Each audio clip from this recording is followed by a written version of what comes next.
rame, oh ikut dengan sedekah subuh. Kenapa saya melakukan sedekah subuh? Karena tanggung jawab saya setiap bulan alhamdulillah besar. Saya punya 120 anak yatim, saya sedang membangun masjid. Jadi insya Allah kalau saya minta sama Ruben, pasti Ruben ada batasnya. Saya minta sama A, pasti ada batasnya. Tapi kalau saya minta sama Allah, dengan saya membuat sedekah subuh misalnya gitu ya, ya dengan Allah aja yang saya minta gitu. Karena saya nggak bisa minta sama manusia gitu. Jadi ya alhamdulillah, kenapa kok ikut sedekah subuh aja di posting. Alhamdulillah dengan saya memposting sedekah subuh, sekarang semakin banyak sahabat-sahabat saya yang melakukan sedekah subuh. Jadi orang masih pada tidur, masya Allah kita udah keluarin sedekahnya. Jadi mungkin itu yang yang saya bisa rasain. Apa sih pun yang lo rasain semenjak lo melakukan banyak hal, yang paling utama adalah tenang. Karena ketenangan itu buat saya mahal harganya. Orang punya uang sebanyak apapun, kalau hidupnya nggak tenang, nggak akan tenang. Kita yang nggak punya uang, kalau hati kita tenang, jauh tenang bu. Kita nggak punya utang, kita nggak punya masalah sama orang, kita nggak punya iri dengki sama orang. Kita menjalankan sesuai dengan apa yang kita punya. Kita tetap berdagang, kita tetap berusaha, ya kan? Jadi buat aku ya semua itu mengalir begitu aja. Baik, very good. Masya Allah, dibuka. Ini seperti yang saya sudah pernah ceritakan di beberapa platform atau mungkin ketika aku diundang menjadi tamu. Perjalanan saya menjadi seorang muslim 4 tahun menuju itu saya benar-benar saya harus memilih siapa yang akan mengalahkan saya. Karena kan setiap hari di TV ada secara pertemanan banyak nih teman-teman ulama, banyak teman-teman ini. Saya harus pilih salah satu yang bisa membimbing. Yang menurut saya dari obrolan kira-kira saya bisa nyambung ke siapa. Akhirnya saya memilihlah Habib Usman untuk belajar. Tapi saya memilih Habib Usman pun tidak saya sampaikan. Jadi saya seperti berteman. Kalau ada hal yang saya mau tanyakan, saya tanya. Saya ngeliat ini kejadiannya gini. Dan terus yang saya semakin penasaran itu adalah karena Habib Usman selalu menjawab pertanyaan saya tanpa saya harus memberikan pertanyaan lagi. Jadi jelas. Contohnya kalau misalnya aku tanya, ini Ibu Budi pergi ke pasar, saya akan tanya, Habib Usman langsung menjelaskan Ibu Budi pergi ke pasar membelikan untuk makan malam. Selesai. Karena kalau enggak, saya pasti akan tanya lagi. Nah, Habib Usman itu selalu menjawab pertanyaan saya. Gejolaknya saya itu di 4 tahun terakhir. Gitu. Nah, keputusan saya itu kebetulan semuanya pada udah aku juga udah sekitar 80% keluarga besar itu semuanya Arab. Jadi darah muslim itu sangat kental. Dan di situ bukan hanya itu yang aku lihat, tapi saya hanya ingin karena kalau Islam itu sholatnya 5 waktu, apa saya bisa atau tidak? Jadi saya minta pada saat itu semua yang ada di pikiran saya itu ya saya lepaskan. Habib Usman menjawab semuanya sampai akhirnya saya di TV itu muncul, saya belum ngomong dulu, tapi yang suka muncul ini orang. Tapi dia nggak pernah cerita, aku nggak pernah cerita ke dia, nggak pernah cerita. Tapi saya tahu tiba-tiba dia hijrah. Saya cuma bilang, waduh, pas sama aku lagi orang. Saya gitu. Nah, tapi dia selalu kalau di TV gitu. Lu Islam ya? Pasal. Kenapa saya tidak bicara iya pada saat itu? Saya ingin fokus ibadahnya supaya tidak melihat pemerintahan atau mungkin sebuah opini yang akhirnya ibadah saya pada saat bulan Ramadan itu terganggu. Karena saya masih banyak belajar, sudah pasti saya takutnya tergoyah. Ya, dan akhirnya singkat waktu datanglah malam takbir. Yang tahu saya muslim kalau teman artis itu cuma Lesti. Dia tahu.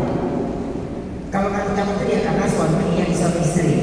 Tapi Lesti, saya tanya, Dek kalau sholat beda, katanya cowok cewek kita beda. Waduh, kalau gue balik sama lu, gue sholat itu sama siapa ya? Bingung nih, ya kan? Terus ya masih takutnya mereka juga sholat sama keluarga gitu kan. Udahlah, malam takbir kita gak ada siapa-siapa nih. Kita ke Senayan City. Lu diam, lu ngomong kan. Saya ke Senayan City. Saya ucap sama dalam hati saya ini, siapapun yang tegur saya di Senayan City, siapapun yang tegur saya, baik saya kenal ataupun tidak kenal, kalau saya nggak kenal, saya akan langsung bilang saya numpang sholat di tempat kamu. Pada saat itu, nggak tahu kenapa itu mall segede itu manusia sebanyak sepanjang Indonesia, Jakarta khususnya. Saya masuk mall Senayan City gak ada yang tegur saya tuh dari eskalator manusia ini. Saya baru masuk tiba-tiba dari atas bilang, oh lu lagi. Saya langsung begini, ya Allah, ini benar-benar rahasianya benar-benar indah benar ya. Saya dikasih cerita dan akhirnya saya langsung tarik dia supaya dia bilang kenceng banget suaranya di mall. Ya, gue udah Islam, disebut sholatnya sama lu ya. Iya udah gitu datangnya telat. Enggak telat lu. Terus kata dia, sholat, oke jam berapa mau kumpul di rumah lu? Jam 4. Jam 4 pagi. Karena saya orang lupa dan saya orang baru, saya ikutin. Rumahnya di gang, banyak portal ditutup. Orangnya bawa mobil saya, udah pada mudik semuanya. Menyesal kalau dia lagi bawa mobil saya nggak kelihatan jalan. Saya bawa satu orang, ada teman saya abang, itu saya pikir dia bisa buka Google Map, nggak taunya sama bohongnya sama saya. Ya Allah, nikmatnya itu hari raya sampai kayak gini, ya Allah, ini kita boleh sholat di sini pertama, ya Allah ini. Kita nyetir jalan untuk jalan kita cuma bilang ya Allah pokoknya kita akan seingat-ingat Bilang patokan rumah gua depannya ada supermarket. boro-boro supermarket loh. Karena enggak. Nah akhirnya saya jalan-jalan dasar. Akhirnya pokoknya nggak tahu kenapa kalau sampai ketemu tanpa Google Map rumahnya. Pas kita di jalan, mobil kita di jalan, dia di jalan menuju masjid. Ya kita numpang parkir dong. Kita pikir itu rumah dia karena dia di depan rumahnya kan. Nggak tahu itu rumah orang. Rumahnya bentuknya sama. Ya udah, untung drivernya dia sini diparkirin di depan rumah. Dia udah jalan. Saya ikutin dia tuh sholat pertama deg-degan. Ini orang aneh gak ya? Kalau gua pertama kali sholat itu orang aneh gak ya? Mana lampu kuning banget pada saat itu. Gila itu udah coraknya banget. Sampai udah aku kan dipilih sama Allah, pasti Allah atur semuanya. Udah jalan masuk sepi. Jam 5 sepi. AC-nya sampai menguling kan? Ini mana yang sholat saya tanya. Kata dia nanti gue cuma punya tiap buat sandaran. Jadi kalau saya boleh potong ya, saya itu kan alhamdulillah banget nggak pernah yang namanya sholat id sebelumnya. Jadi dalam pemikiran saya, kalau sholat id itu pakai koran di depan masjid, kan badan saya segede pilar Istiqlal ya. Jadi kalau saya suruh duduk bersila di luar, di jalanan pakai koran, pegel, ya kan. Jadi saya itu kalau sholat, alhamdulillah mau sholat Jumat, mau sholat id, pengennya duluan masuk masjid, karena benar dapat senderan. Jadi orang belum nyampe masjid, kita udah nyampe masjid, gitu. Jadi kenapa kemarin itu benar-benar titik balik? Oh, gua harus nyampe masjid, gua harus jadi orang pertama yang nyampe masjid karena bisa ngerasain puasa 30 hari, bisa ngerasain terawih gak putus, bisa ngerasain sahur, dan bener-bener nikmatnya di saat malam takbiran bener-bener kayak anak mau wisuda. Senengnya. Kalau dulu saya mau lebaran tuh bawaannya otaknya, akhir nih besok nih. Terus kalau udah sholat Idul Fitri juga bangunnya jam 9. Cuman yang penting ke rumah nyokap, ke rumah orang tua untuk makan lontong Betawi. Ya kan sekarang ini benar-benar nikmat banget gitu untuk bisa masuk sholat Idul Fitri, menjadi orang pertama untuk masuk ke masjid. Jadi ya cerita kita berdua cukup unik ya gitu. Jadi seperti itu. Oh bukan unik lagi, belum selesai sampai situ. bayangan kita di selesai sholat itu yang tinggi-tinggi ada ketupat, opor, rendang, enak nih ya. Sampai rumah ini orang meja kosong, Nggak masak udah. bersih. Oh, ntar kali ini kita selesai dia teriak asistennya. Maksudnya keluar itu ketupat. Ini bayangan otak nih. Orang kaya masyarakat ketupat, nggak mungkin. Angin di mana? Angetin pempek. Hah? Kagak makan bu, sedih banget kita nggak makan ketupat. Kita makan pempek, udah kayak gitu disuruh angetin, berarti kan bekas kita mau. Jadi apa kata itu? Bukan disuruh goreng, disuruh angetin. Sampai kita bilang begini, ya Allah, kita kan yang makan ketupat. Ini nggak ada nyampe-nyampe, kata dia kalau dibuat ntar malam pestanya. Ya Allah, orang lain pada boleh itu keluarga ini pada makan ketupat. Ini di lu nggak ada. Jadi kalau gue bisa bilang tahun depan tuh jadi rumah gue ini repot. Oke. Iya, Kita barang-barang udah di orang tua. Udah ada akhirnya. Bola udah makannya dimana nama tapi kalau kue 3 meja penuh semua. Kue kering penuh semua. Itu bukan beli dikasih.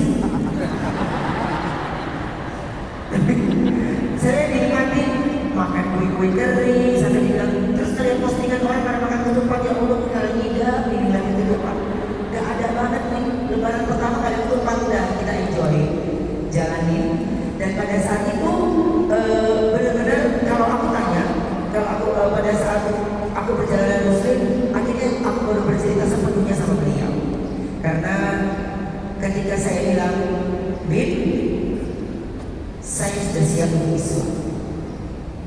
Pada saat itu saya pengen sakral banget supaya tidak ada yang tidak ada apapun yang ada di pikiran saya, di kuping saya gitu. Saya karena ada tim saya juga yang ada di sini, ya mereka juga nggak ada yang tahu. Saya cuma bilang ikut temenin gue. Gitu. Masya Allah. Lalu Pada kamu saat pilih itu, kan? langsung gitu.